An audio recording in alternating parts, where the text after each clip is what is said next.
Hey, everybody. This is Beyond the Dashboard, and I am Scott Schnaars, the co founder and CEO of Urla. We are an AI platform that pulls all of your paid campaigns into a single place, finds the budget that you're wasting, and tells you exactly where you can move it.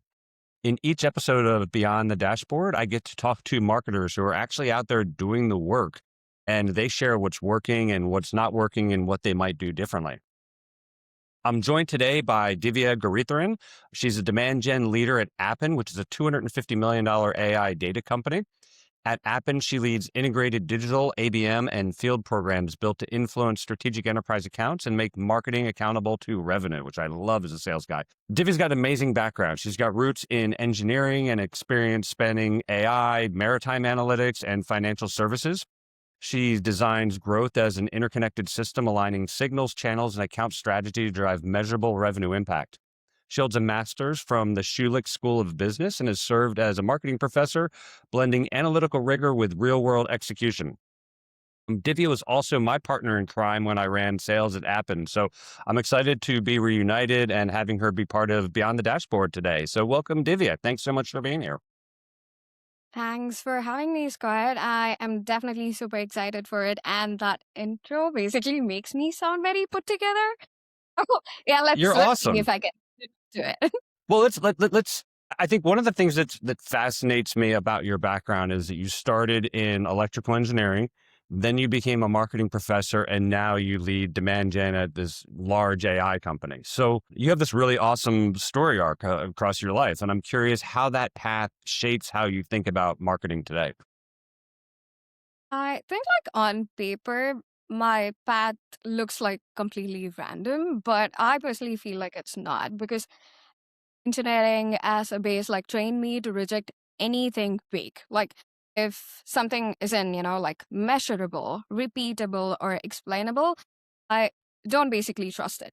So marketing doesn't have to be boring, but I'm not saying that engineering is boring, but it does have to be buildable, right? Like if a campaign worked and no one can tell me why, that's not strategy, that's basically luck. So, and also tying it back to at the same time, I was a professor and I was also working in the industry. And students don't basically reward jargons. Like they reward clarity. They want to know, does this make sense? And can I apply it? And that discipline actually forced me to simplify the complex words without dumbing it down. So now, when I look at demand gen, I combine those two instincts. Like I build systems that basically are engineered to produce outcomes and I also communicate them in a way that makes the impact very obvious. So I think that path made me more intentional and intentional marketing basically scales. So yeah. You had three things there, and I got down two of them really quickly. One was repeatable, one was measurable, and what was the third one? It is being explainable. So I have to Explainable. make sure like explaining. Yeah, I mean, those are so, that's kind of the holy trio right there, isn't it, of marketing? it is. It is. You structure demand gen and your demand gen engine around pipeline ownership and not around lead volume. So I'm curious, like, it was that at something when you started to really lean in on demand gen, you went, okay, like this is something that's broken. Everybody's looking at lead volume. We have to start looking at revenue. Or what broke that made you kind of move away from that leads as the metric and into revenue as a metric? I think the funniest part is that nothing broke. Like the Okay. dashboards looked fine. The lead Yeah. counts looked like we were hitting targets and everyone could basically like high five, but the revenue really didn't. So, like, leads are Mm, important. I really still track them. They tell you where there's like interest in the market, but interest isn't the same as progress. So, they're making marketing feel more productive. Like, but a lot of leads are just people who are like curious or, people who wants a PDF or people who have yeah. zero power. That's definitely useful data, but it's not what leadership ultimately cares about. So, I think I was like lucky enough to have managers and mentors who kept pushing me back to one question, like, how does this tie to revenue? And that always stuck with me. So the moment I switched my brain like to pipeline, everything got sharper. And like I think because pipeline forces you to answer tougher questions. So they're not just anymore like just leads, but are Yeah. we writing are we probably reaching the right accounts? Are we creating like actual conversations for the sales team to take it up? And are we influencing deals? So honestly, I think like pipeline ownership is more fun. Like it makes marketing feel like the main character, not the side character. And I'd rather be accountable for like making a meaningful impact than being just celebrated for volume that does not like convert. Yeah. So yeah, leads. I wouldn't say it broke. Like we did have leads, we did have good leads, but they just stopped being the right scorecard for measurement. How do you measure that then when you're thinking about top of funnel, right? Because if you go all in on is this driving revenue, you probably miss a lot of the top of the funnel. And maybe I'm wrong on that, but I'm sure you had to have a conversation that said, oh, these people who are downloading PDFs and they're filling out forms and they're looking at white papers and so on, they're a meaningful part of the top of funnel model that we have. And it can't all just be about revenue because then we're solely doing all of our marketing on missing out on all these seeds that we should be planning for the future. Like, how did you find that balance there? I think it is. I mean, like, I actually started focusing more in terms of the quality of leads over quantity of leads. Okay. So, like, started working very closely with the sales team to actually get the account sales team and also exec team's alignment to get the accounts that we actually need to generate leads from. And also, even if we don't directly generate leads, are we creating that engagement or like even the helping sales build that relationship? Say, for example, having an exec dinner or like having a happy hour hosted, or how are we pushing the sales team to build that relationships? Yeah. I think I just made the balance of it. Top of funnel is definitely very important. Not saying no, we need to have top of funnel metrics. We need to see how our website visits. Like, are we driving any, I mean, like conversions over there? Yes, they are important. But I also think opportunities created forms the basis of what everyone in the company basically cares. So, yeah. So when you made that shift, was I got to imagine like your sales and sales leadership that they were ecstatic about that, and that they started to be able to see like, okay, you know what? Hey, I might not be on as many phone calls, but the phone calls that I'm on are going to be a lot. What's the reaction like there? I think like with any company I work with, like it is usually uh both, like having I mean like having a little, resistance because like sales has been trained to think marketing equals leads. So if I'm saying like I'm not optimizing for leads, they hear like I'm not helping you. So Yeah, I didn't pitch it as like a that's interesting. philosophy.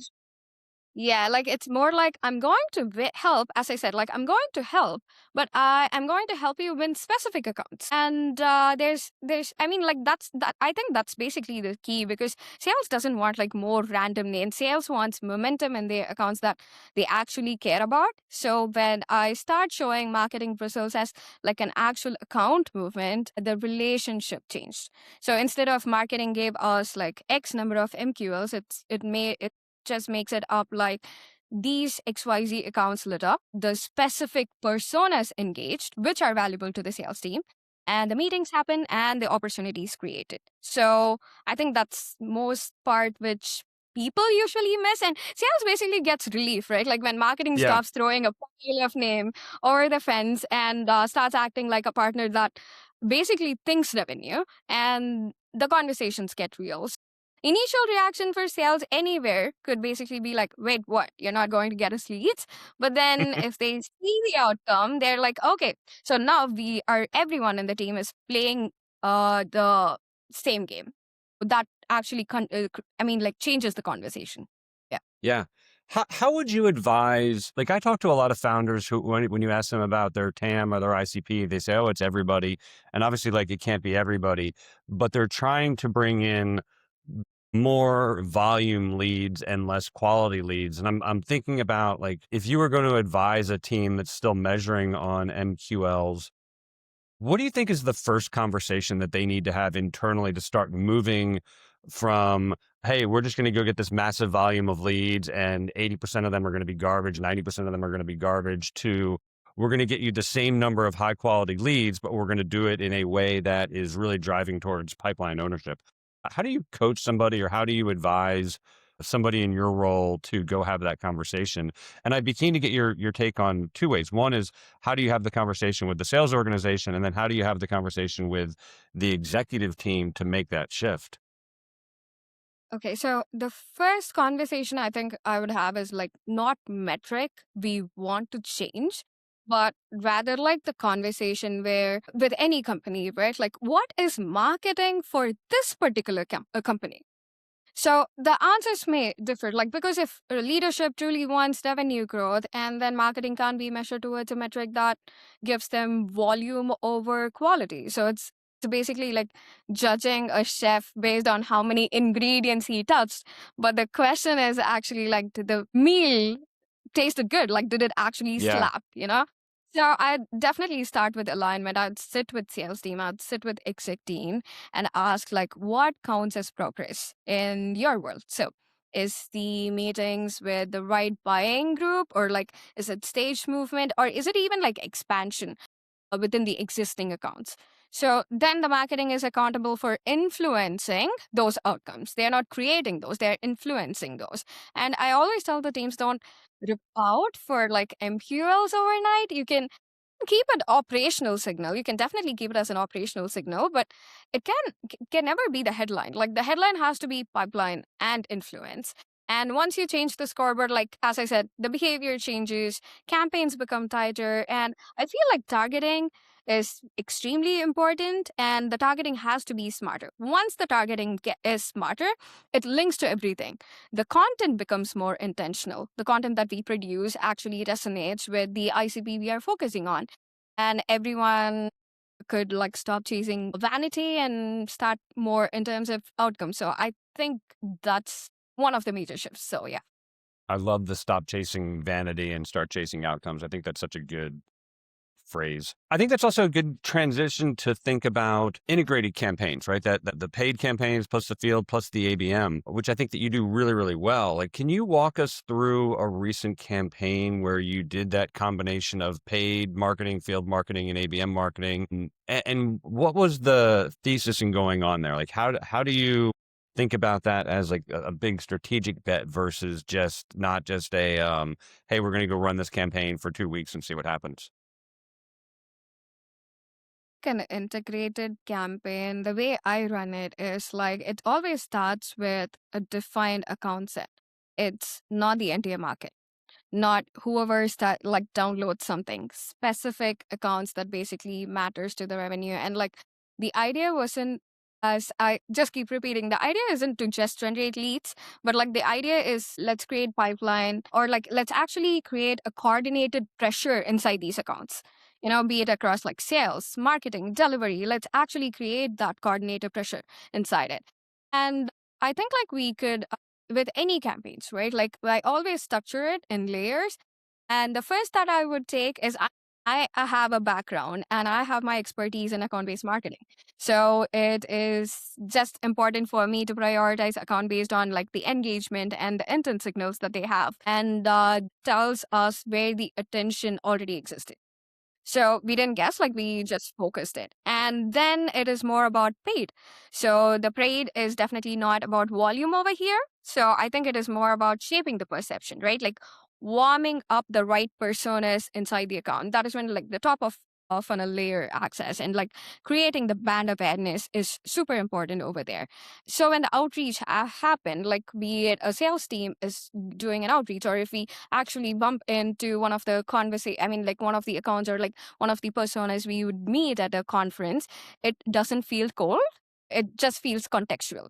We already know about this company. And then paid, then field. I think like once the paid is done, like then field, which I also think is very important. We anchor all the efforts that we've done around like a live moment. So in-person event, like an event with some kind of touch point, probably something where you bring in the speaker, one of the decision makers on the stage, and make them speak, build that relationship with them. And I would also say like the event in itself is not a whole strategy. I think like it was one node in a larger system. So why I say that is you have to work before the event. So you have to drive awareness and within the account set that you're trying to reach. The second thing is I mean like Sales team could find me even annoying over here, but I always put that pressure to coordinate meetings and conversations before we are even on site. Yeah. I think that's one important piece for us to have any successful field event.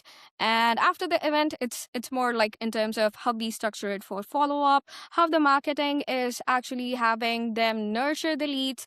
Like not enough, they might not have like requirement that they would want to engage with us, but probably if they know about us in the future, they could always come back. So everything is like basically synced, and I think that's the way I approach it. So more orchestrate and like just Yeah. don't scatter, pray and pay, Well, pray. So yeah. yeah. And I will share that I thought you did an amazing job of it. Like we did a lot of great field events at Appen, and I think that you were really good at not only holding me as a leader accountable, but also holding all the individuals accountable for setting up meetings but several weeks before the event. Start having those conversations now so that when we get to the event, hey, you know what? This is Joe. Joe's with XYZ company. You already have that relationship there. And then when Joe leaves, we had like really good, diligent follow up for all of those people as well. And I thought you did a terrific job of that. So thank you very much for your help on that.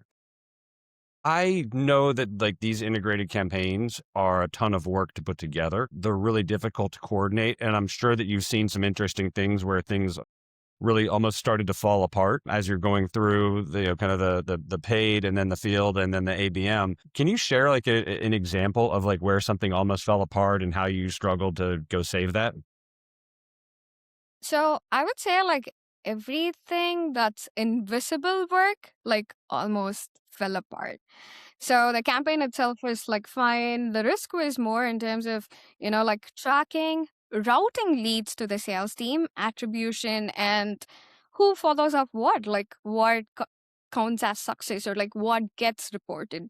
I think like the truth is integrated campaign basically fails in handoffs and not in terms of like the creatives or like paid or even in the field. So what I always do is like have one simple source of truth.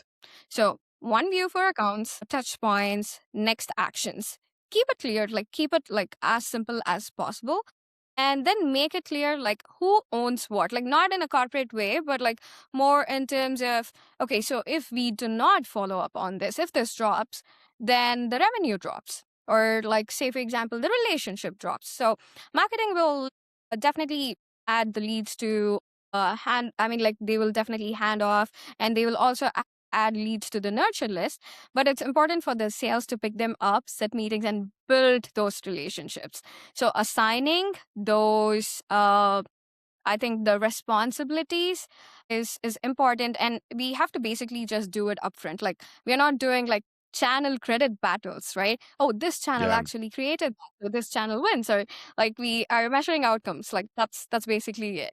And honestly, I feel like what I learned is the biggest part of demand generation is not just running ads, but like running that alignment across the entire team, attributing it, running that alignment is very important in terms of demand gen leadership. So, So, what a good segue into the next question I have for you, which is kind of related to attribution. How did you prove that? How did you prove that impact internally when your campaigns touch so many different channels, right? You've got paid across 4 or 5 different channels, and then you go to a couple of field events, and then you decide to run ABM. Like, there might be 10 or 15 potential touch points in there. I'm curious, like, how you went to your CMO, how you went to the CEO or CFO to get budget on these things. Like, how did you show your leadership team in order to get the approval on that? so I think like as I mentioned before, I keep it very brutally honest, like simple and honest. Like show them three things. First, what they actually care about. Did the target accounts move? Like we do have already set up the accounts. So do they have engagement, meetings, stage movement? And not like if the traffic actually went up for our website. It doesn't say us anything. It could actually mean something to the marketing team, but definitely not something to the leadership until and Yeah. unless we actually put the insights there. And the second, I feel like what's the pipeline influenced? It's not just created, but like also in terms of how did we influences, because modern buying journey are like messy, multi-touch, and we are definitely not pretending like one click close the deal. Like that's not happening anymore. Right. So like I wish it yeah, were. It were, yeah, it used to, but like it's not Right. now anymore. And yeah, and like when you are like closing these bulk deals, right? Like when you're like looking at a seven-figure deal, that's definitely not the case. And a Yeah. third, like what we learned about what we are doing next. So that's the part I feel like I have skipped most in my life, and like many teams do skip, because execs definitely care about like the direction, and they want to know like you are steering and not just like reporting on the metrics. So I avoid like definitely drowning them and opening different dashboards, different channels, show them like 10 charts. It's easier for us to pick up the ones which basically looks very scary and like ignore the story completely. So my approach is like one narrative supported by numbers, tie it to revenue reality. And like that's what like I think those are the marketing team that basically earns trust. I love that. I love that a lot. How do you, one of the things that you shared with me recently is that you don't want to drown your executives in dashboards, which, I get. So what do you show them instead? What's like the Divya package look like if you're not giving them a ton of dashboards? I think like I just put it in a way like here's what changed. So if I'm going to like generate a lead, and that lead, I mean like that particular account was very difficult for us to touch in like past few years, but we have generated that particular lead enough. And here's why we were able to do it.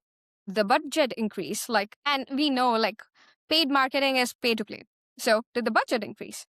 So, or did actually our targeting change? How did we optimize? And here's what we are going to do about it.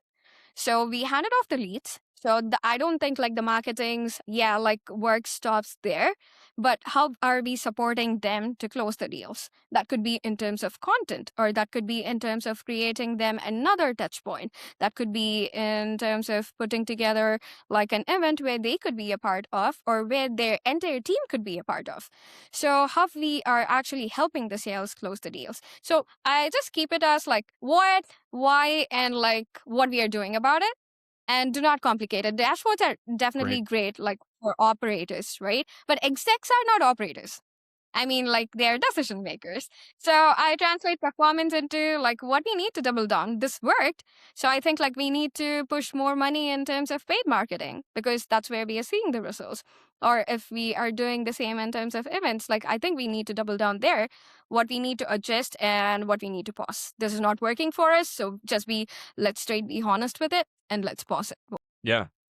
I mean, I think that's a really pragmatic way of looking at things, which is smart. Similarly, stay on that pragmatic kick for a little bit. When performance shifts, whether something goes like up or down, how do you start to frame that conversation with your executives so that they're not completely freaking out because the performance went down for something, or they're not like, oh my God, Divya, we got so many leads now. This is terrific. And they're over celebrating something that they may not should. How do you kind of manage those personalities inside of your conversations there?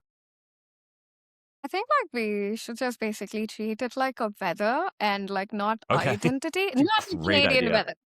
It's winter almost all the where like we have actual four weathers with changes. But what I'm saying is if performance is up, I'm definitely happy, right? Like, but I'm not going to do a victory parade. Like I ask, is this repeatable? As I mentioned, like the first when I said like, is this repeatable?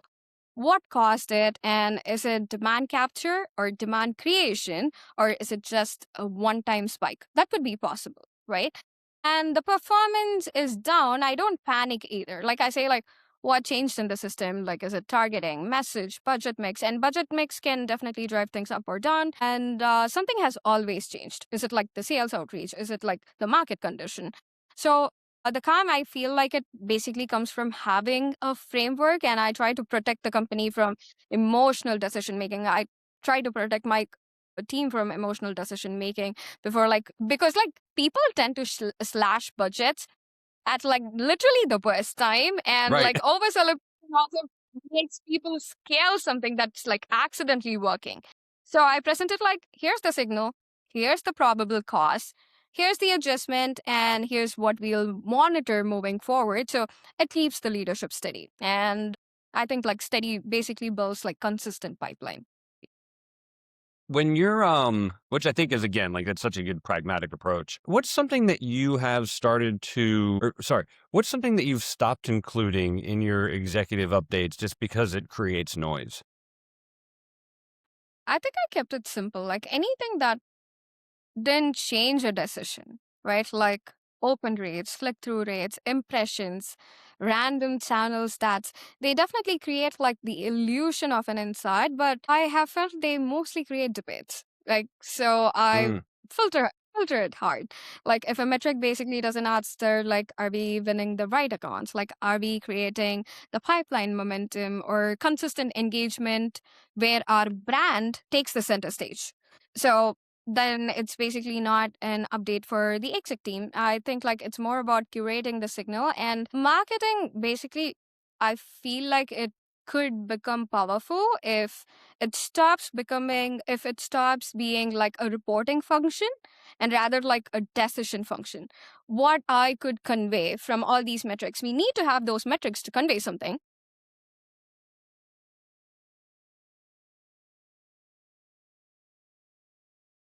that's so good. Thank you.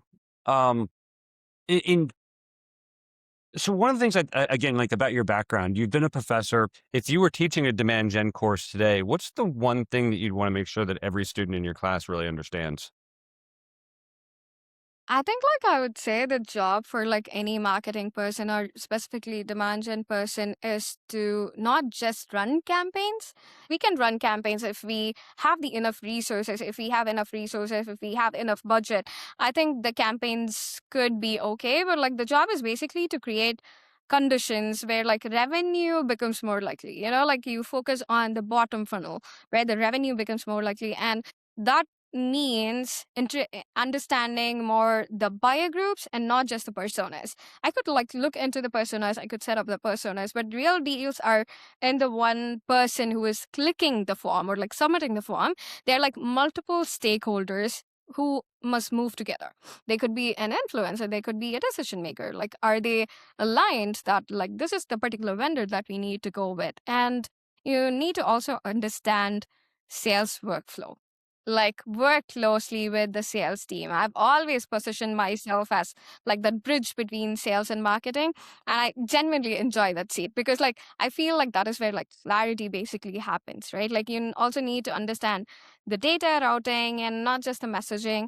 So all of these, like you could have the best creative in the world, but if there is no alignment or if there is no sales follow up from the lead that you just created, I think it really, yeah, like it really does not matter if you have the best creative. Yeah.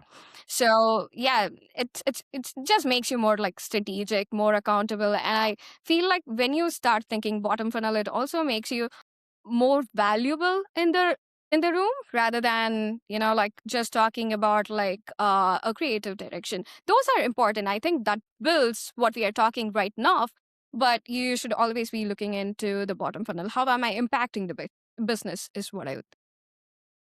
Just from a corporate politics standpoint, when you start thinking about like, I'm going to drive something that's really measurable and that's revenue and meaningful, that's revenue versus like, I'm just trying to drive a bunch of leads because I'm running campaigns for the sake of it. I think that's really smart advice. Last question I have for you. If you think about like the course of your career, what's something that you believed early on in your career about demand gen that over the time you've completely changed your mind on? Okay. I think like the way I now run marketing is like never a single channel because I used to double down on a channel that's worked for us and just keep running ads in there. But Mm, like if you would want a 7 figure, 8 figure deal, like it's paid, it's ABM signals, it's field, it's sales outreach, all of it coordinated, which means the buyer journey like is multi-touch by default. So if someone is still using like first touch or last touch attribution, it's more like not a measurement, but that's more of a preference that can definitely be aligned internally, right? Like we could definitely align on it, but I think it's about more of tracking the journey across like how you do it. And in my world, for example, let's say like LinkedIn data sits in one place, right? ABM platforms somewhere else, and like HubSpot engagement lives in another level, but like ultimately Salesforce owns the opportunities. If those objects, technically, like if those objects are not aligned, especially at this account opportunity contact level, I feel like attribution turns into, like, as you said, it turns into politics instead of analytics, right? Yeah. So, first, like, I don't use single touch models. As I said, multi touch B2B is group based buying. It's not like more, it's more not like an individual approach. So, you have to just see the spectrum of like decision makers and influencers.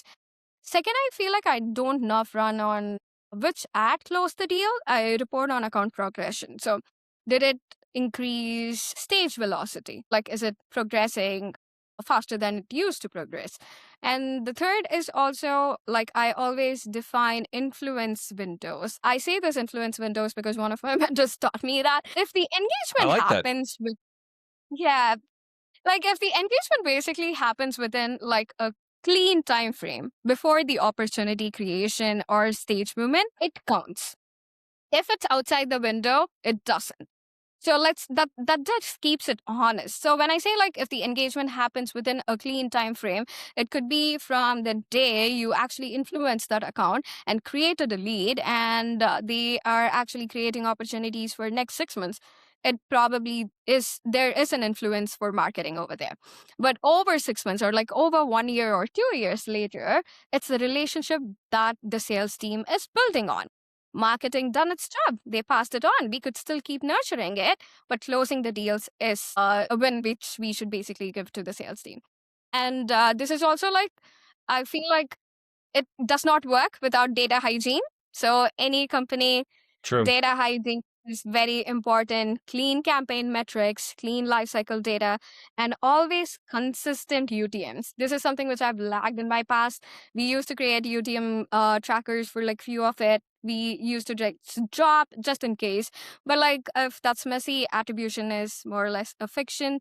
So, and finally, I just want to say this because I feel like the biggest lesson is that systems compound, right? So when I say systems compound, like attribution models like get smarter over time.